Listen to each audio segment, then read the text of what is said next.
and Northeast studies as well as South Asia. Now, I'm going to hand it over this session, the first topic, basics of research, to Dr. Jyotiras Pathak. Am I audible, sir? Yes, yes. Yes, So, sir. Welcome, thank sir. you. Thank you.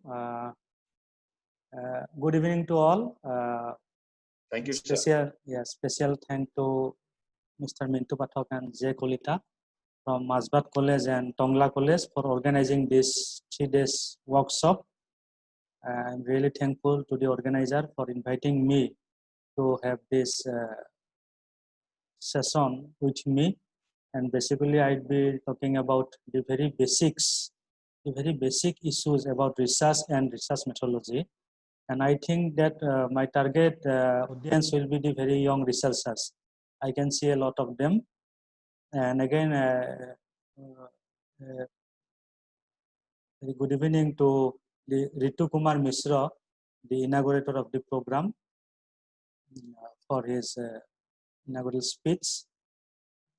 Actually, he has started the process with the very basic issues about, say, what is research. So let me share some of the slides I have already prepared. Just a minute. Yes, sir. Yes, sir. Is it visible? Yes, sir. Yes, sir. Okay. So I am Jyotiras Pathak, as I already mentioned. I'm working in Boroleid University, Assam.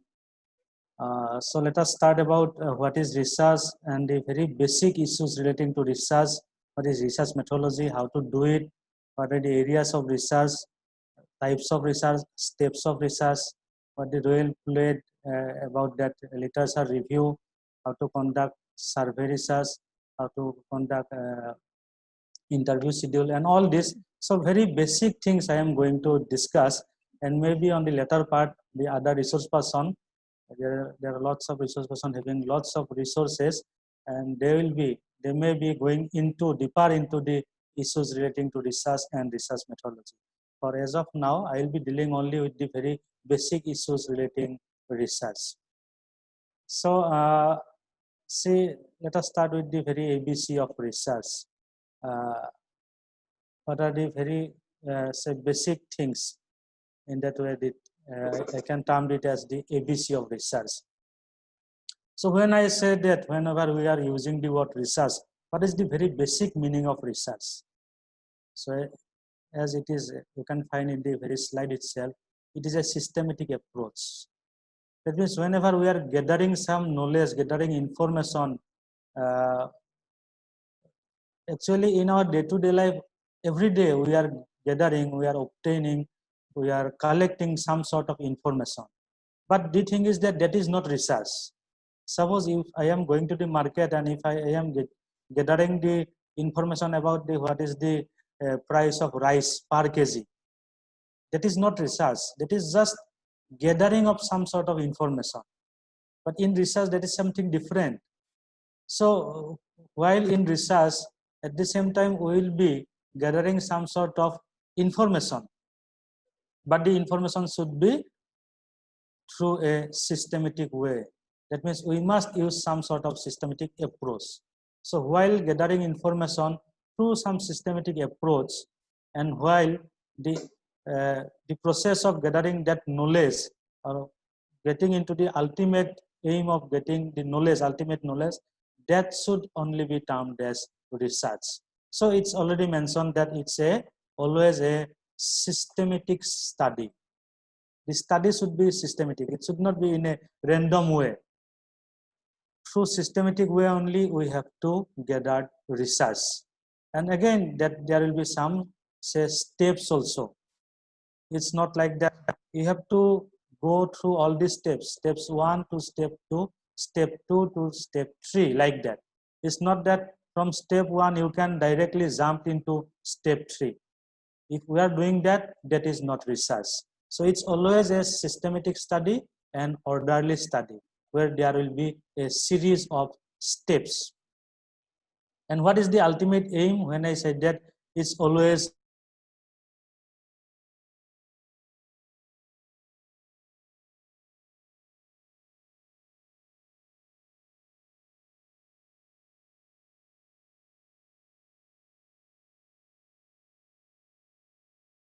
we are talking directly into the issues of gathering a very new kind of knowledge, novel in that way.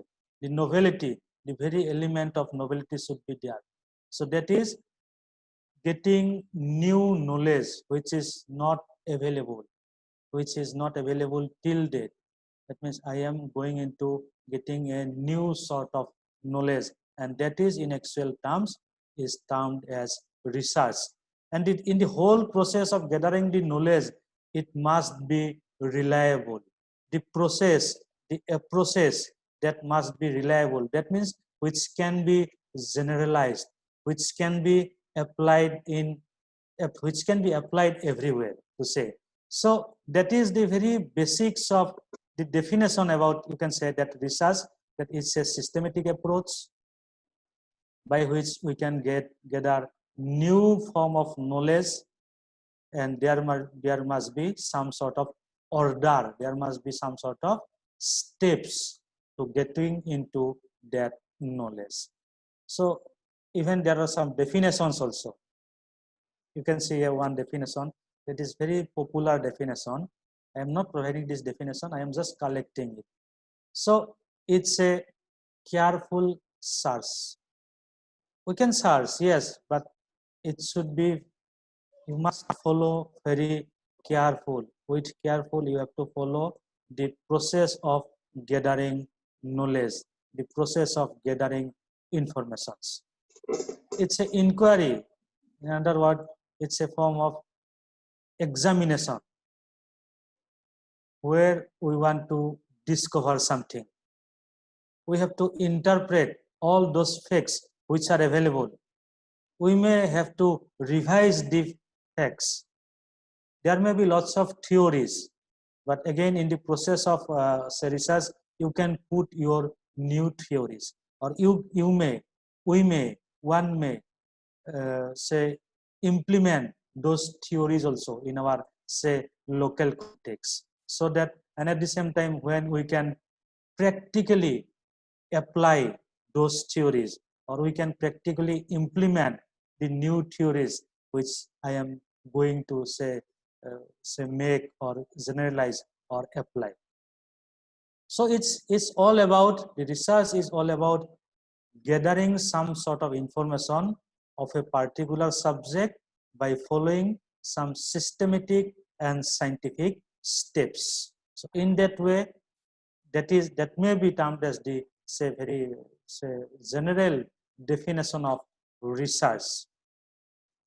Now you see, there is always confusion about what is research and what is research methodology. The confusion is always there. So research methodology, in fact, there is a very thin boundary between the two. Research is something when we can say that it's a process of gathering information and coming into a conclusion. That is research, and which is always a new form of knowledge. That is research.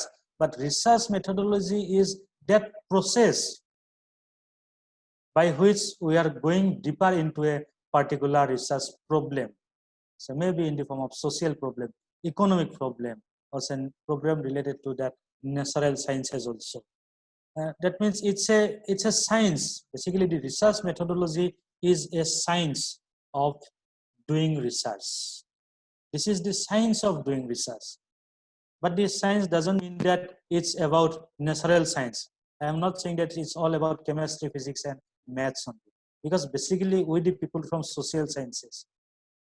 That is another way of doing research, that where we are applying some methods, and that is termed as research methodology, while we are doing research through a systematic way, through scientifically, where we are applying, going through a lots of steps, and ultimately we are generalizing a particular problem. When we can generalize the results, that is research. Generalizing means when we are getting the results, it will be same in Assam, that will be same in South Africa, that should be same in Europe. That means when we can generalize, that is research. And the process of generalizing, the process of doing research, that is termed as research methodology. That means it is not just about the methods and techniques, it's more about that. The whole process is termed as research methodology. So again, let me continue. When we are saying that research, it is again searching for some sort of explanation of a particular events. Suppose I am a student of political science. Suppose the problem called Assam movement. So how to explain Assam movement? Or say law and order problem in Assam, Northeast India. That is a problem, that is an event, it's a phenomena. So here we have to go into the relationship about all those elements. Why there is a terrorism in Northeast India? What are the causes? What are the results? Why people go for violent methods? Like this. So when we are explaining a particular issues, we have to go deeper into searching for that. What is the causes? What is the relationship? And other very big issues, especially the three issues, which is very much fundamental in almost all types of research, that is what issues we are going to study, we are going to examine this. So the what element is very important. What the problem, what is the problem, we have to identify. Then why it is happening. Suppose flood in Assam, why it is happening? My first problem is what is flood. Second problem is why flood is occurring in Assam. And third may be how to control it. So all these basic issues like what, how and why, it's very much fundamental to the very issue of doing research. And again, all the three issues, how, why and what, these are interlinked. We have to go into it. We have to analyze it. Say dowry problem in India. What is dowry? How it's going on, the problem, how it is going on, and why there is the problem. So always, definitely there are lots of linkages among the three issues, the three very basic issues, and we have to go deeper into that. So that may be the very basics of research. And you see, at the second time, it's a process. Research and doing research is always a process, where at the beginning we have to plan, we have to manage, we have to plan. Suppose gathering information, how we are going to gather information, we have to plan it well in advance. Suppose when your issue is domestic violation, domestic violence in India. So how to get the information? It's not that easy. It's not that I can go into a household and ask the woman that are your rights are violated? Who are violating your rights? So it's not that easy. So well in advance, we have to think, we have to plan, we have to manage that, how to gather the information. So the beginning process is that we have to have a plan, time limit, from which year to say from 1990 to 2000. Is it feasible, or can I take 100 years study as a form of historical study? So these issues are there. So regarding in gathering of information, we have to plan at the very initial stage. And at the same time, we have to be very creative also. Actually, when we say that research methodology, to me personally, I think that there should not be any methods, universal methods of doing research. It's something unique.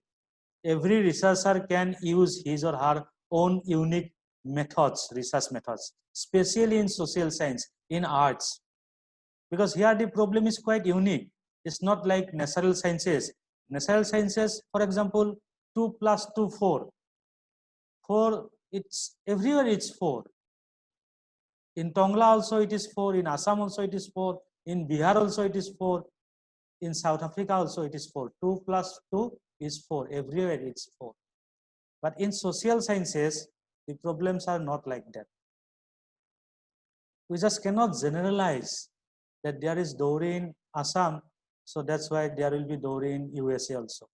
It may not be. So anyway, so here the researcher has to be very creative. And you see, there is no end to research. Absolutely, there is no end to research. When you completed your research, it's not the end. The next researcher will start from where you stop. So it's always a ongoing process. There will be more and more unanswered questions. With the passage of time, definitely we will be facing more and more questions. So it's always, that's why the words like R&D, research and development. Research is always, research leads to more and more development. So it's always in a circular.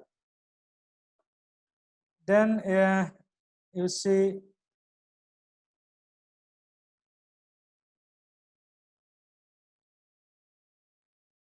sorry, yes.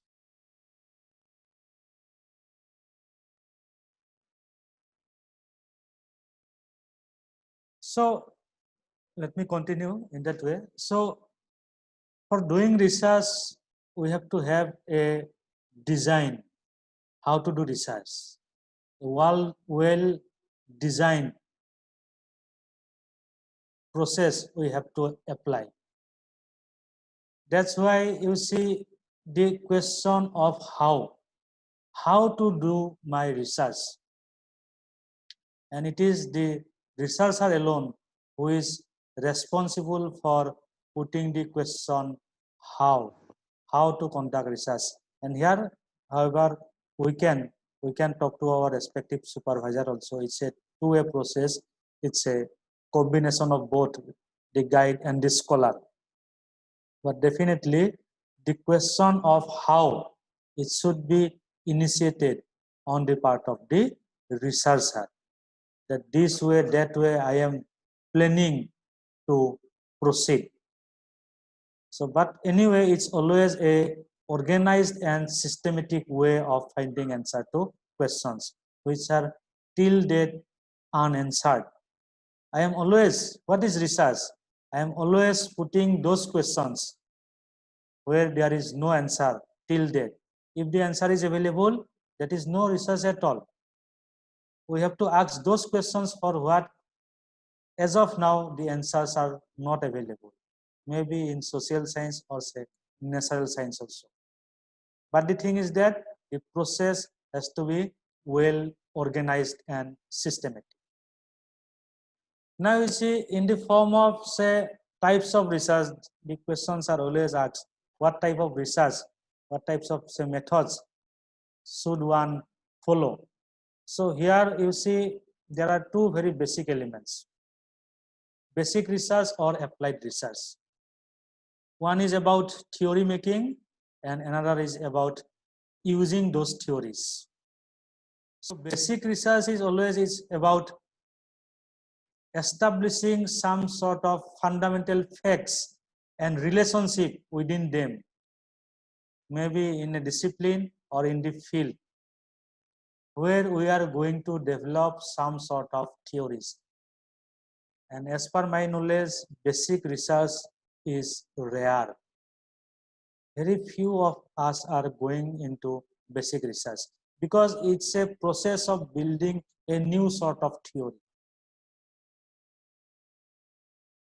where within a discipline or in a very practical field in the say society, in the field of our study, we are going to develop a new theory. Theory means where the theory can be applied by other people, which can be generalized. That is theory. But we know that theory building process is very tough. That's why lots of people are going into applied research. There is no harm into that. It's not that all of us have to go to that basic research only. One should go for applied research also. So the applied research is that where there is a theory. The only thing is that only we have to apply it in our field of study. Suppose theories of Marxism. It's already there. Now we have to apply, one have to apply Marxism in the local context. Theories of class struggle, like that. Theories of feminism, theories of nationalism. So if we are applying those theories, that will become applied research. And these are very, say, popular among the scholars. And where in the real world, in the real politics, or say in the real world in our society, we are going to apply those theories, and that is termed as applied research. Then another, say, form is analytic or descriptive research. So whether are we going to describe a particular issue? If we are going to describe a particular issue and identify a particular issue, determine a particular issue, that is descriptive research. So when you can describe a particular problem, since I am a student of social science, so I am talking in that angle only. So where you can describe, where you can identify, and after identification, where you can describe, in that way you can determine same thing, that is descriptive research. But analytical research, again, there is very little, say, gap between the two. It's not easy to identify those gaps. Analytical research is that, again, those two questions when I put at the very beginning, why and how. Suppose terrorism in Assam, why it is happening, you are going to analyze. So that will become a analytical research. How it's going on, that is again analytical research. So why and how. But descriptive research, you are just describing what is going on. You may not put any importance, more importance to how and why. So yes, there is a very, say, little difference between the two, but these are very major issues, whether your research is analytical or descriptive. Then there is a very popular one is qualitative research. And today there is a tendency in social science also that people are actually, whether people will be going for qualitative or quantitative. Say within social science, suppose subjects like disciplines like economics, they are going more into quantitative research. And within arts, suppose the subjects of literature, they have little option but to go for qualitative research. Subjects like philosophy also, they are going to qualitative research. So in qualitative research, you see the principle of phenomenology, where we have to describe a particular phenomenon, which can be linked to that very social world, the surrounding world, our surrounding environment. That means without using any, say, mathematics, when we can go on explaining those issues, the symbolic issues, where we can explore, where we can discover the relationship, where we can construct some ideas, but at the same time where we may test some hypothesis also. So that is qualitative. Qualitative research, where we have to establish, we have to construct the very problems of our surrounding, of the social world, in a symbolic manner, but applying the methodologies, proper methodologies. So that is qualitative research, but only going for qualitative research is not enough again, but and at the same time these are not easy also. So that's why you see people are, and it's more popular nowadays that people are going into quantitative research. So so it's all about, say, positivism, where you have to have a very strict design and which can be analyzed, which can be presented in a tabular form by using statistics and which can be measured. So that's why nowadays it's very popular that people are going into a mixed form of research in the form of both qualitative and quantitative.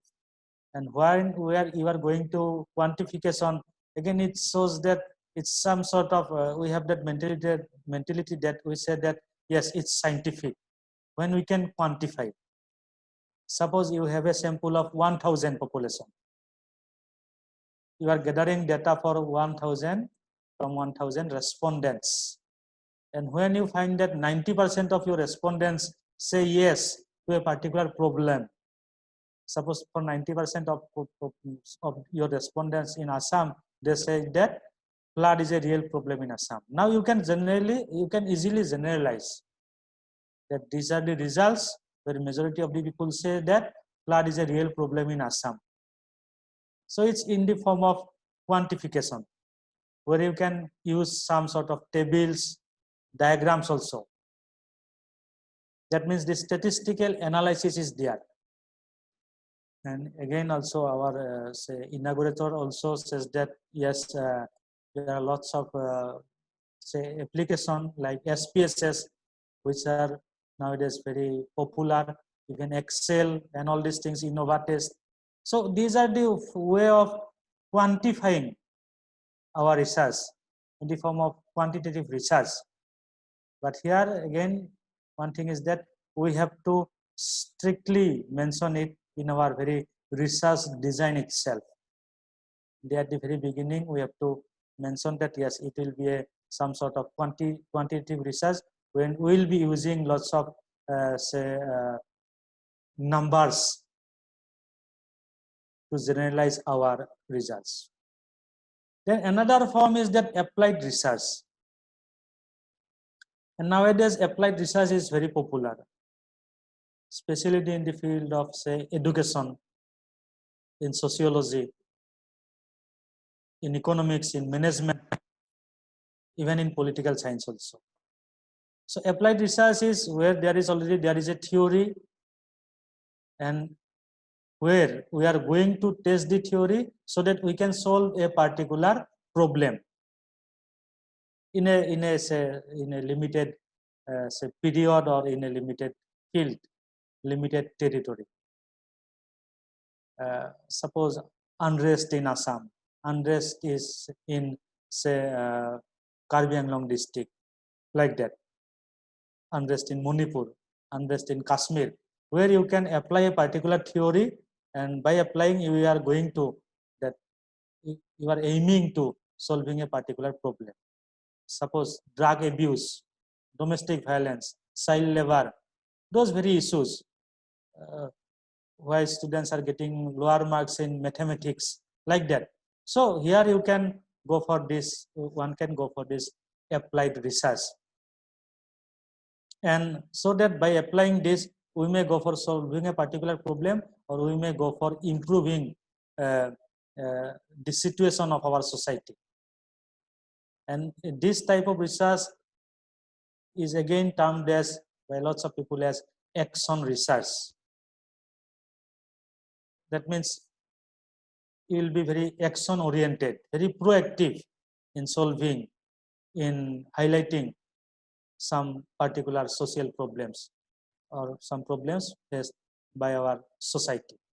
It's in a form of impact studies also, evaluation studies in making marketing strategies regarding advertisements, and where you have to be very much, you have to play the real role as a participant, that is in the form of participatory research. Applied research is but always a form of participatory research, where the researcher has to play a very active role. You have to go into the society, into the field, So that is applied research. Then another one is basic research. It's already mentioned. In fact, I already mentioned that where you are going to form some sort of new theories, or you are going to reject the existing theories and hypotheses. That is basic research. I already mentioned it. There another two very confusing issues are there regarding explanatory or exploratory research. So exploratory research, it's, as mentioned, it's try to explain some social problems, events, or say some societal relations among the variables, where we are going to explain. That is explanatory research, where we can build a new theory also, or we can test an existing theory, or we can revise a existing theory.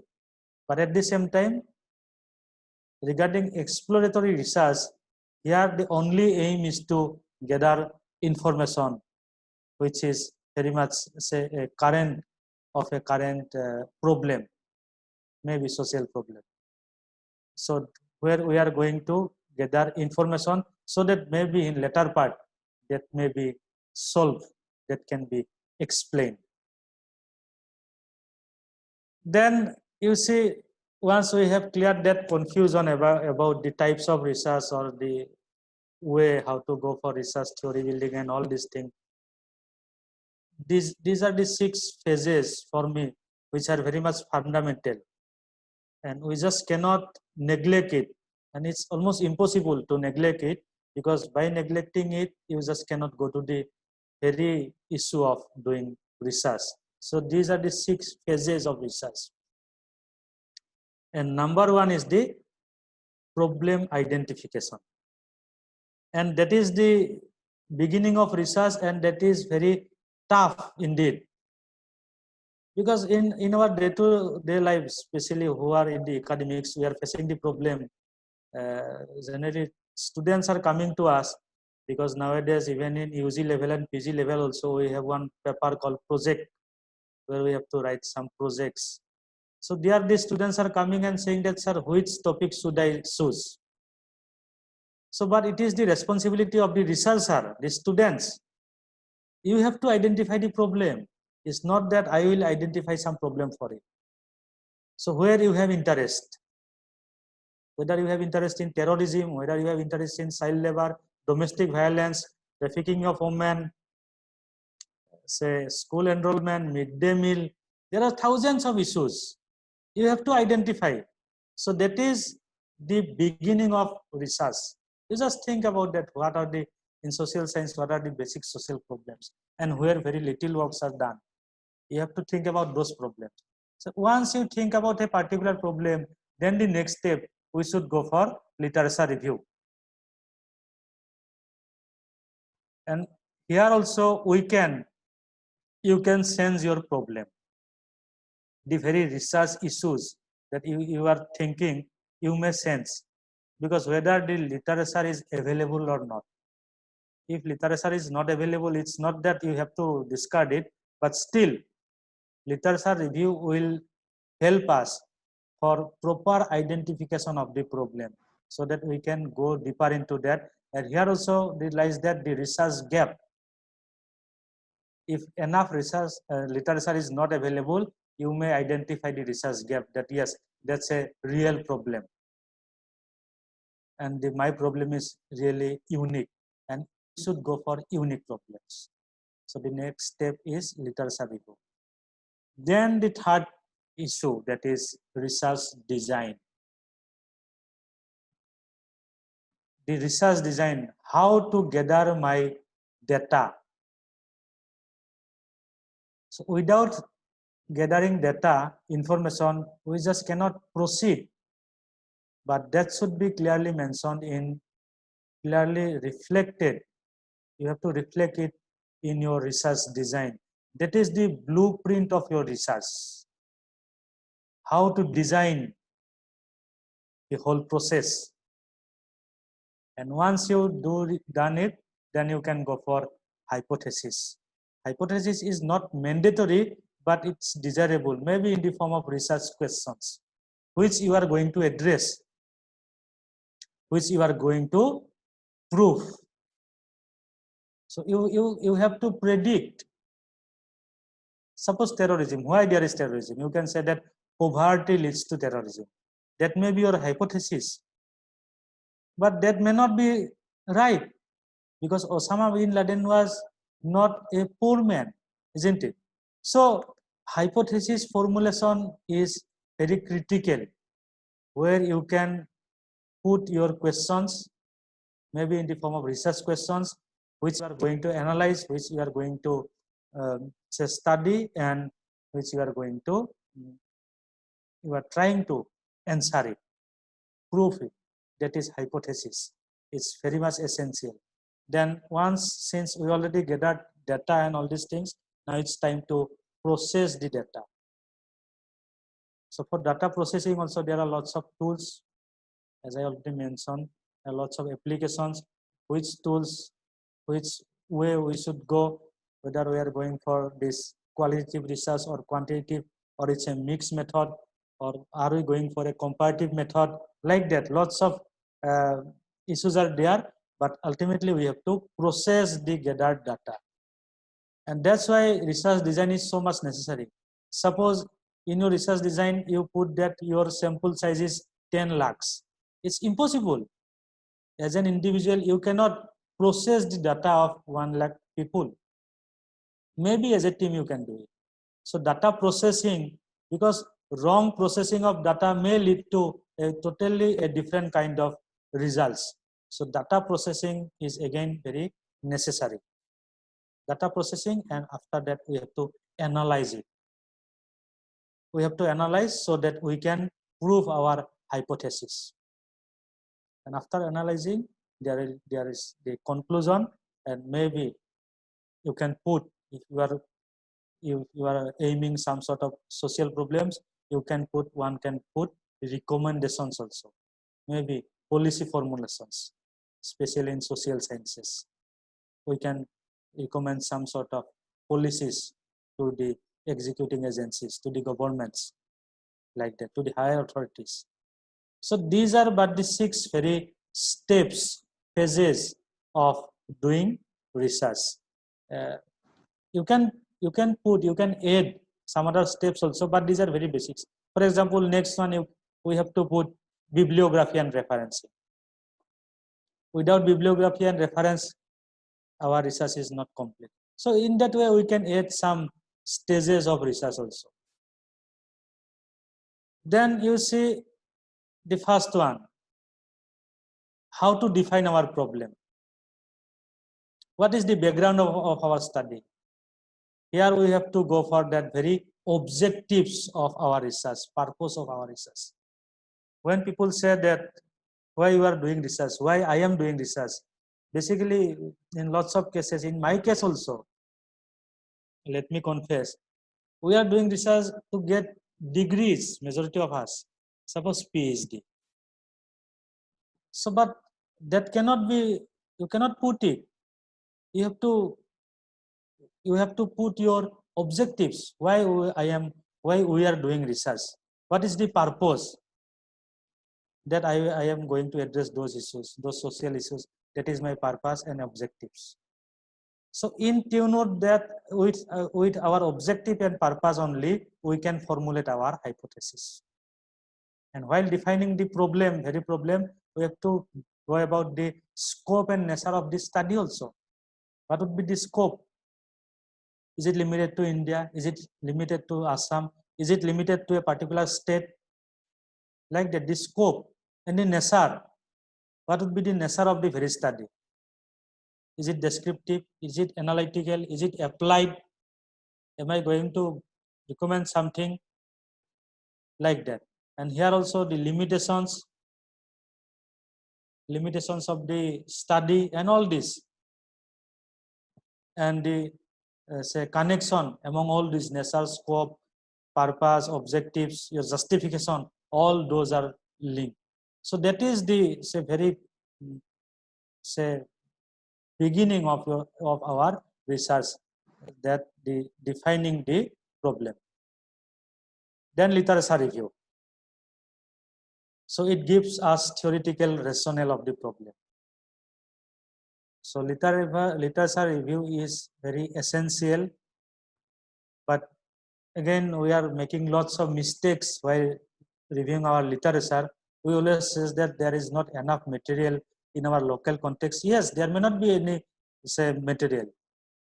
Suppose flood in Assam, there may not be any material. Then you can go for flood in Bihar. One can go for flood in China, like that. So that literature review, where we have to divide the literature review into some subtopics, so that we can read it easily. The examiner can read it easily. The public can read it easily, and we have to follow it in a say chronological way also. Suppose you start with 1870, then you just cannot go to 2015. You should not go to that, because there is a huge gap. So from 1870 you may go to 1910, 1950, 1960. So it's desirable that you can maintain that chronology, and if possible we have to go for literature review through some thematic issues, theme wise also. We did not very topic, very problem, we can go for it through theme wise. But literature review is very essential, because by that we can identify research gap and what other people are doing about this very problem, that can be highlighted through literature review. Then selection of research design. That means the steps and the sequence that we are going to follow, and where we have to highlight about the techniques of data collection, techniques of gathering information. Suppose are you going for say face-to-face interview, focus group discussion? Are you going to apply say some elements from anthropology in the form of ethnography? Are you going for a pilot study with limited respondents? And definitely we have to go for pilot studies, so that we can access about the reliability of the data that I have collected, so that even you can test your own questionnaire. That's why pilot study is very essential, and all these are form of that very research design, where we are going to highlight about the way by which we are going to gather or collect data. So there lies the confusion between this research design and research methodology. And I said already that research design is like a blueprint, where we are going to address those issues that by which I am going to collect data. And research methodology is a whole, it is the whole process where you can design is a part, where you are going to implement it. You are gathering information, you are analyzing the information, you are generalizing the information. Ultimately, how the research work is going to you are going to do it, that is the whole process of research methodology. And research design is just a part of that very research methodology. And another very big issues especially in social science is how to gather our data collection, techniques of data collection. And it's desirable that, as already I mentioned, that we must start with a pilot study. With a very limited number of people, we should start our study about gathering information. Suppose if my sample is 1000, I should start with testing my samples or testing that questionnaire with the help of say just 10 people, 10 respondents. And here, so that I can test my own questionnaire, whether it is good or bad. That means in the form of whether it really helped me in gathering my information or not. proper information. So we have to start with one pilot study. If I am not getting the results, if there is a mismatch between my objectives and hypothesis, I am not getting enough say results, desired results that you can sense. I can sense the questionnaire also. The way I am doing research, I can sense it. So it's possible only if one start with pilot study. How to design that sampling scheme? Should I go for focus group discussion? Should I have to stay in a particular locality if my problem is quite unique and I am outside of that community? Suppose my problem is Muslim immigration in Assam and I am a Hindu. So I am not part of their society. So I have to stay there. So here the design, the sampling, I may have to take the help of some local people. So all these are part of that very data collection. And questionnaires, we have lots of questions in a questionnaire that must be coded. Otherwise, that will get confusion at the end. Suppose I gather information from 1,000 people with lots of questionnaire sheets, question sheets, and now how to analyze it. So codification is a must. Another very big issue is that whether I have to go for primary or secondary sources. In social sciences, basically people are going for primary sources. That means the very respondents, we have to go to the respondents, we have to go to the field. But secondary sources also, we just cannot discard it. Secondary sources in the form of, say, existing literature. Even some literature like census report, that may be termed as primary source, which is very much authentic also. So it's a basically combination of both primary and secondary sources that we can gather, say, information or data. Then how to process, how to analyze the existing data. Once we collect the data, result data, so here we have to describe about the demography of the very data.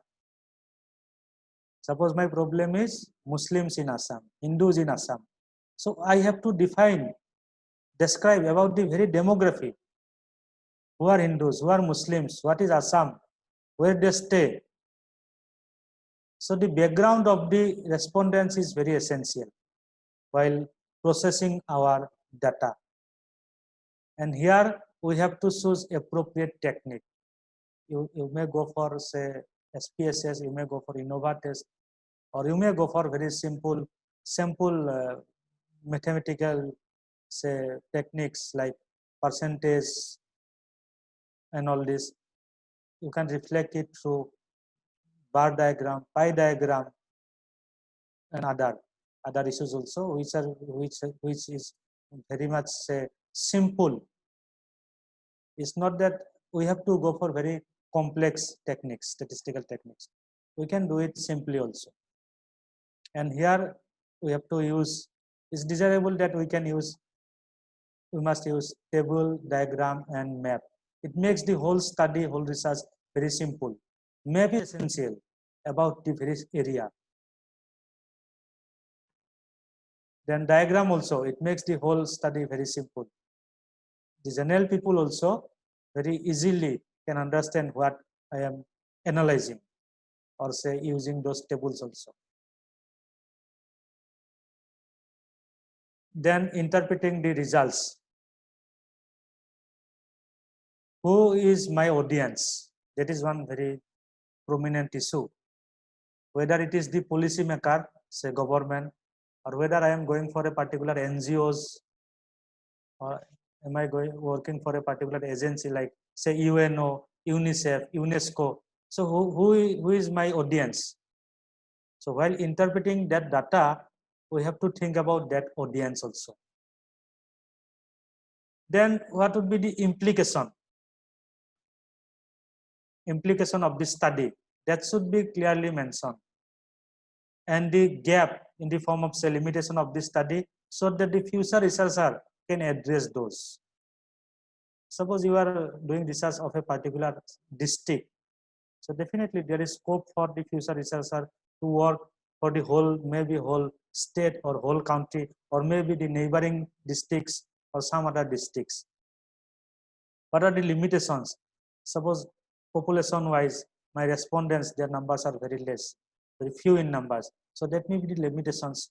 Then that time, the issue of time, you are doing a periodic study of just say just 4 months, 1 year. So that may be the limitations. That should be clearly mentioned.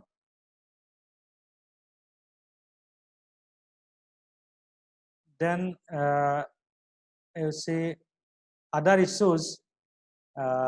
These are some of the issues. I am just coming to the very end of my presentation.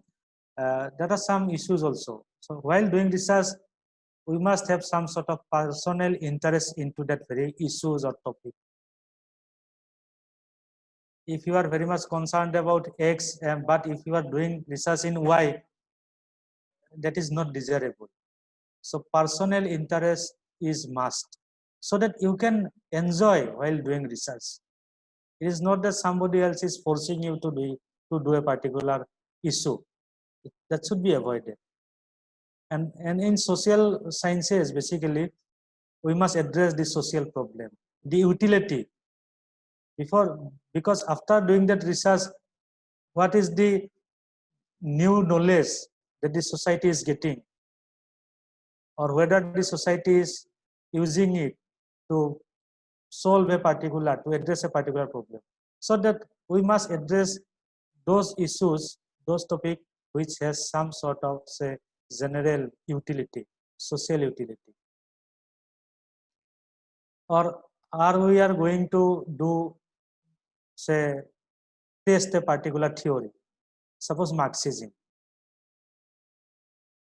whether that can be applied in the context of, say, our state, your own village, blocks, districts. So that is another, say, issue of, say, selecting a particular research problem, that whether I am going to test a particular theory or not. Then prior research, whether enough research work is done in that very particular area. Suppose some topics are quite common nowadays. I should not mention it. And that's why I think those topics should be avoided. Because while doing research, we always saw that we have to, where we can get new knowledge, new idea. So definitely we have to discard some of the prior research issues. And yes, policy evaluation, whether we are going to evaluate a particular policy. Suppose government policies like Right to Education Act, Domestic Violence Act, suppose, so government policies like, suppose, Citizenship Amendment Act.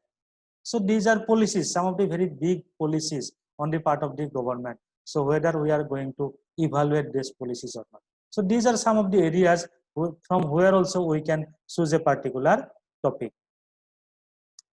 Then this is perhaps the last slide. These issues we have to think about while choosing a particular problem, research problem. That time, the issue of time. You can take a very big problem about research, but we have to think about that time limitation. Suppose while we are doing educational research, the time limit is, say, 3 to 5 years. We have to think about that. Financial issues are there. You can take the whole universe as your research area, but who will finance you? If somebody is financing you, it's okay. But when we are doing self-financing research work, we have to think about that financial issues also. We have to avoid problem. Some very controversial issues, if possible, we have to avoid it, because we know that there will be lots of problems. We are going to say face lots of problems. So we have to anticipate it, and if possible, we should discard that one. Then the issues of equipments, infrastructure. I can go for doing research on Mars, Moon, the satellites, but whether the equipments are available or not, the very infrastructure. It is another very important issues, equipments.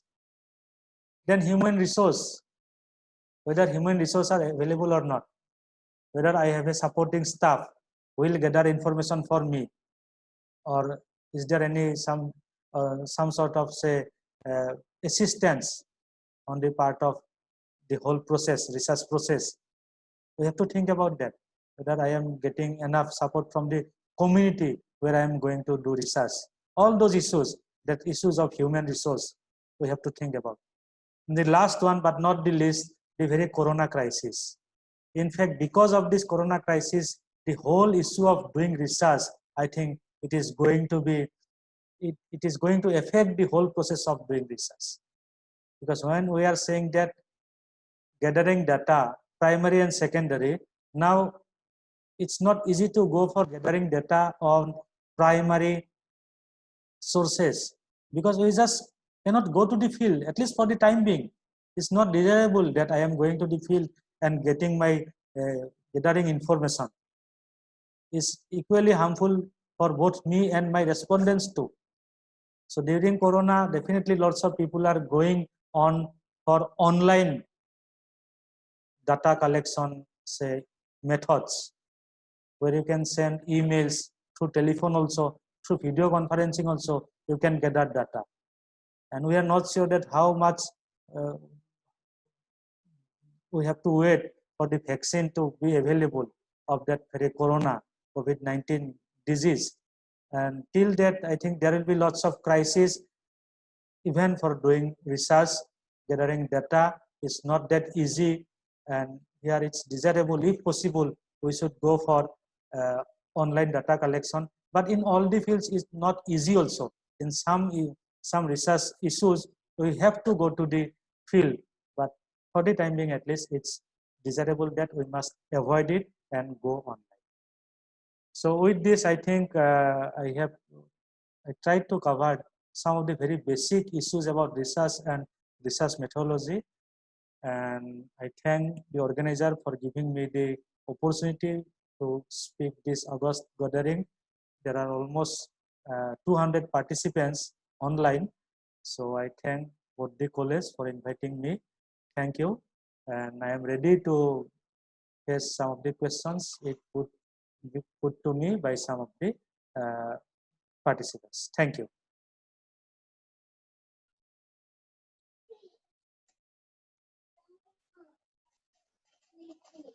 Mintu Pathak, sir.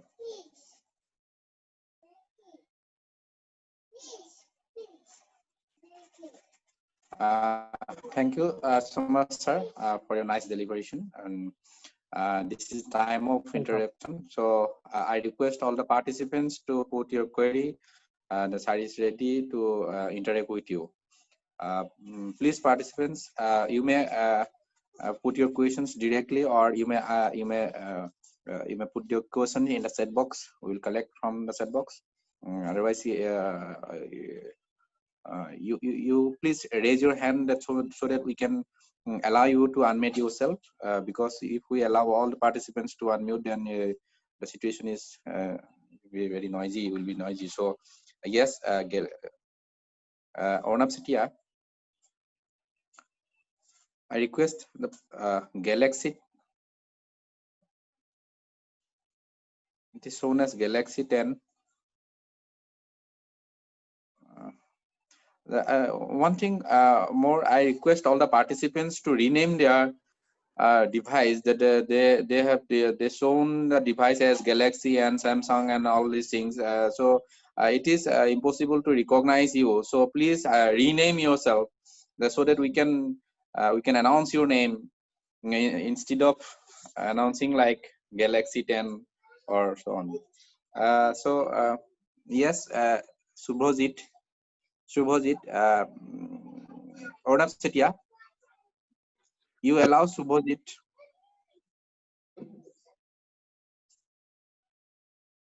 Our technical expert, Ornab Setia, can you hear me? Yes, sir. I request sir to unmute himself. Subhojit, you raise your hand and just you unmute yourself and put your question, Yes. please. Yes, sir. Sir, my question is, what is ex post facto research?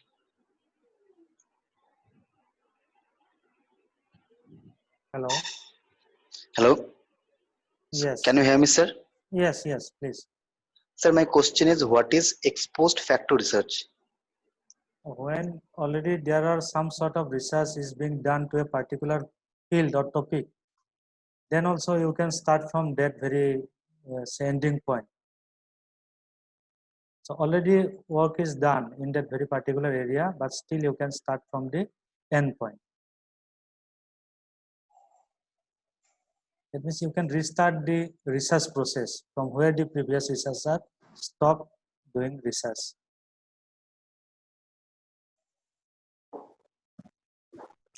Hello, sir.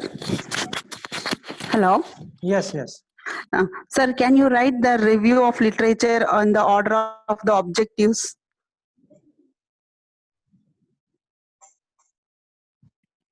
Hello. Pardon? Yes, pardon. I could not get it.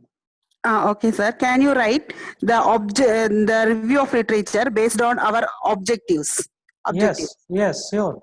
That must be some sort of synchronization between your objectives, your hypothesis, and Okay. nature and scope of your study. That Okay. should be actually reflected in your literature review. Okay, sir. Okay. Thank you, sir. Welcome.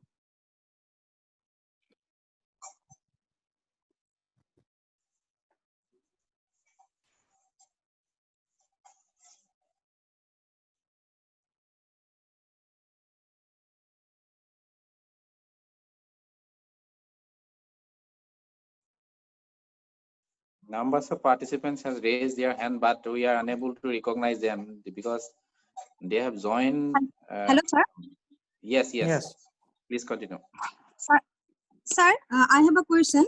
Sir, is it necessary to write hypothesis or exploratory kind of objective, such as to study the educational aspiration of higher secondary students? Should I write hypothesis for this type of objective? No, hypothesis is not mandatory. In place of hypothesis, you can put research questions. So actually, these are it's quite fashionable that one is having that hypothesis, but in fact, hypothesis is not necessary. But you should have at least research questions, because some questions you are going to ask, and those questions you are going to address, and you are going to prove it. That is the another form of say hypothesis, maybe in the form of research questions. It's desirable, at least in social sciences, to make it more attractive. Suppose in literature it's not desirable. Okay, sir. But Thank you, yes. sir. I have another question. Sir, if there Yes. is less number of school or sample, then can we take all of this? Yes, then it is termed as census. Suppose in your locality there are just 4 schools. Suppose. So you should take all the 4 schools, because the numbers are very limited. But in your locality, suppose there are 15 schools, then you are going, or you should go for sampling, say 20% of the total schools. Minimum say 10 to 20% one should have, so that you can generalize. If there are 100 schools in a district, and if I am taking just 2 schools out of that, then you cannot generalize. But if the number is very less, you should go for say census method. That means you have to incorporate all the schools, all the respondents. For example, suppose if I am studying about terrorist organization in Assam, it's not that we are having 100 insurgents group in Assam. There are maybe 4 to 5. So definitely you should go for all the 4 to 5. Okay, sir. Thank you. Welcome.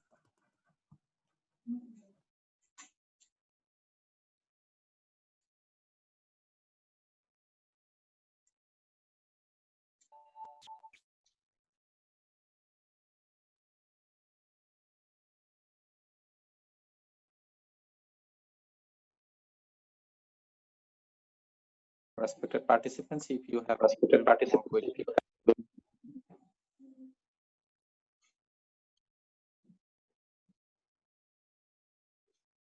Yes, Khonin Boru. Khonin Boru has raised his hand.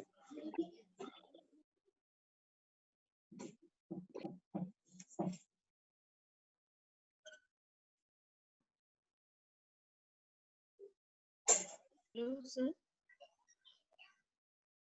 Hello, sir. Yes, yes. Yeah, I have a question. Like in these pandemic times, it's very difficult to get the or collect the data.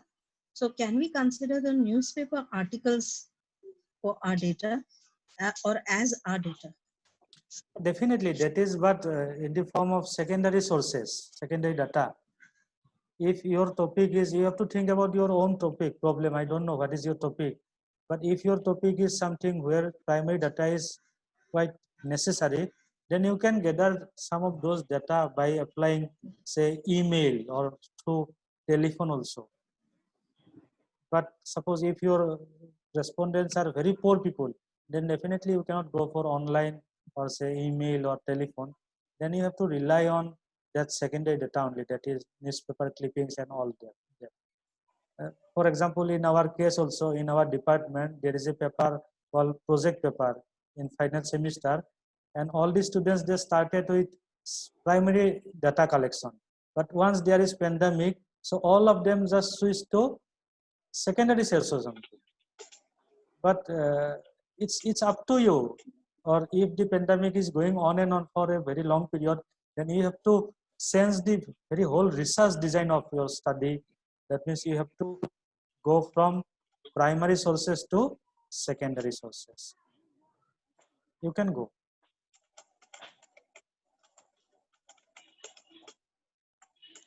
Hello, sir. Good evening. Yes, good evening. Sir, I have a question. Sir, how can we call a research a good research? Sir, is there any criteria? No, if you are following the steps carefully and very systematically, then Okay, your sir. research work will be a very good one. There is no, you cannot quantify it. It's quite subjective. It's all about Yes, sir. impression. If you are applying all the methods scientifically, properly, then your research work will be a very good one. Okay. Sir, I have another question, sir. Yes. Sir, as sir talked about positivism regarding methodology, Yes. sir, I would like to know more about positivism and interpretivism, sir. Positivism is basically a concept of sociology where we have to be very much, say, objective. There are lots of issues because while doing research, especially in social science, whether are we behaving objectively or subjectively. Suppose when I say that I am a Hindu and I am doing research on say triple talaq. Suppose I am doing research on triple talaq. Yes. So maybe I have already a biased mind. Mm-hmm. And that's a very different problem. It's of a particular community. But the thing is that I am not belonging to that very community. Mm-hmm. So here it's not easy to maintain that objectivity, that positivity. So these are some of the issues, and I think in the coming sessions, these will be addressed by the respective resource person. Okay, sir. Sir, could you tell me about interpretivism, sir? Little bit about interpretivism. So here, where you are going to interpret a particular issue, particular problem through that very, say, objective mind.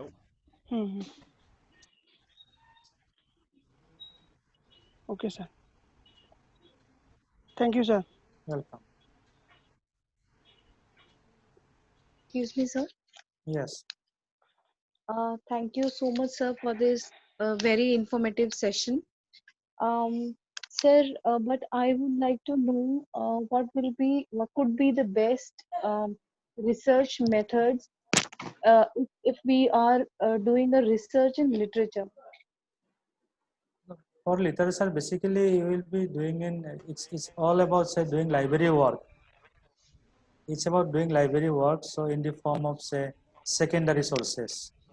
And in literature, people are basically going for this qualitative study.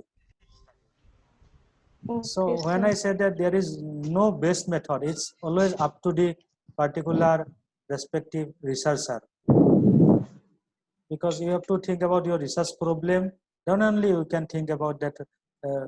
Suppose if you are purely doing say a research work on literature, it's not easy and not desirable that you should go for one should go for quantitative research. Definitely, you have to go for qualitative research. So that would be a very better model for you, methods for you. So it varies from say, discipline to discipline, topic to topic. First, you have to identify your topic. Then only you can think about going deeper into the proper methods. Hello. Hello, sir. Yes. If I am doing a qualitative research, then what can be the data analysis process? Like if we collect interviews or questionnaire, then what can be the data analysis process in qualitative research?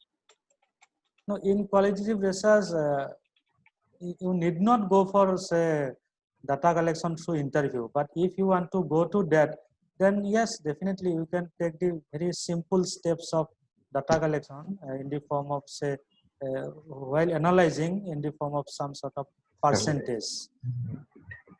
In the form of percentage, but as per my idea, I have little idea about literature. In literature, you should go for the data collection through say visiting library or say through literature review only, where you are going to interpret some of the issues and which are at the same time very much subjective. But if you want to do some sort of objective research, then definitely you go for quantification. But here also you have to be very careful about selecting that say those methods. Suppose you are doing research on some of the fictions. Who would be your respondents? I don't know. Because here also while collecting, targeting respondents, you have to justify it. Isn't it? Suppose you are doing research on Ramayana as a fiction. So now whom you are going to target? Your respondents of a particular area, and it's not that possible also, justifiable also. You have to justify it. So you have to very clear about your research problem. You have to say me about your research problem. Then only, if possible, I could give some proper answer. But since I am from social science, it's not easy for me also to speak something about, say, literature and allied subjects. Hello, sir. Yes. My question is research design and study design both are same or have some difference? Research design is basically about the very issues by which you are going to gather information. How you are going to research information. And if you go beyond that, it all leads to your chapterization, your hypothesis, your objectives, your target population, or say your respondents, a number of fictions, number of non-fictions, the period. All these may be included into research design. And study design? What about study design? Study design, the very name suggests that you have to study about your design about the whole study. But research design is very particular. In particular, you should use the term research design. In general way, you can use the word study design. Again, very say thin line between the two. Okay. Hello, So my sir. other question is, what is the difference between applied research and action research? There is little difference when you are applying something, a particular theory, that is applied research, and by doing applied research, when you are trying to solve a particular problem, that becomes action research. So there is absolutely no difference between the two.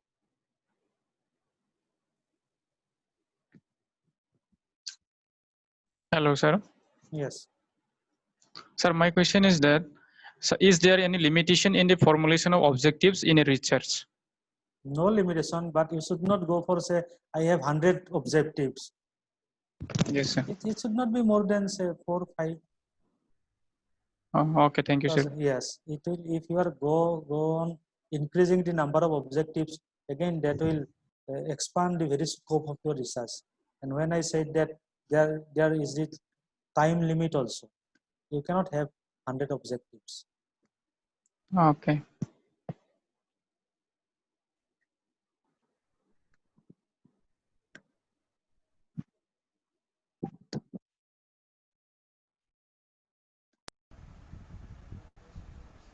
Hello, sir.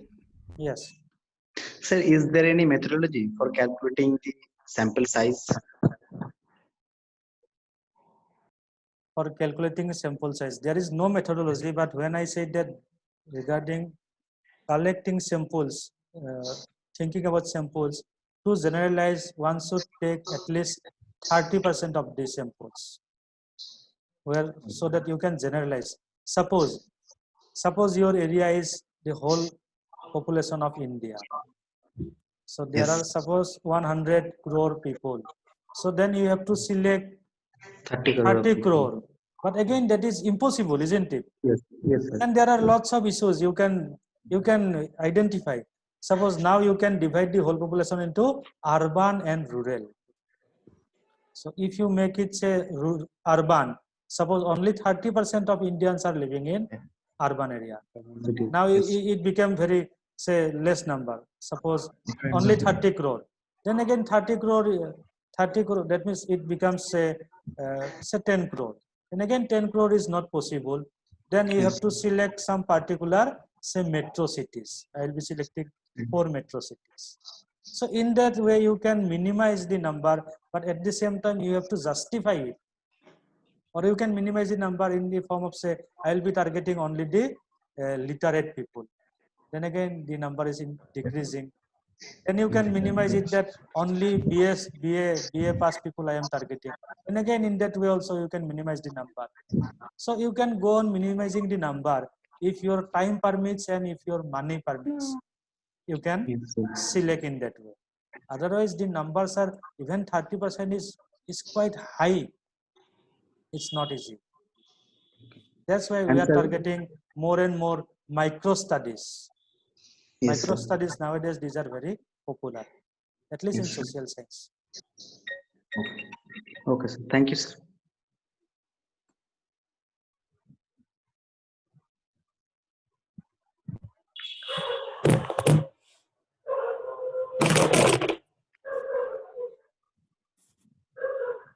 Sir, I have a question.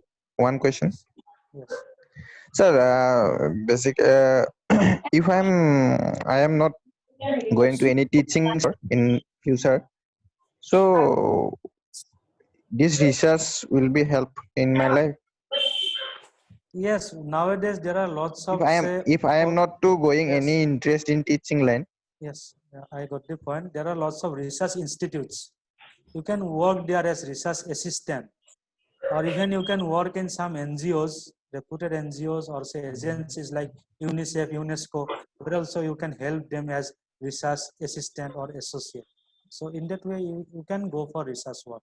It's not that only the teachers have to go for research work.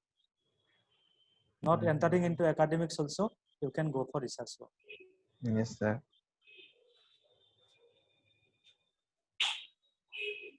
So thank you all the participants.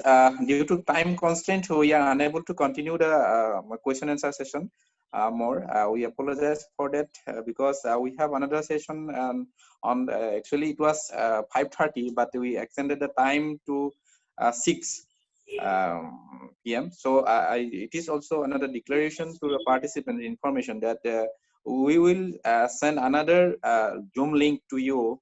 We'll share in the group for the next session, which it will be changed, which was already shared with you. That will not work. So we'll share another one. Please join at 6 o'clock.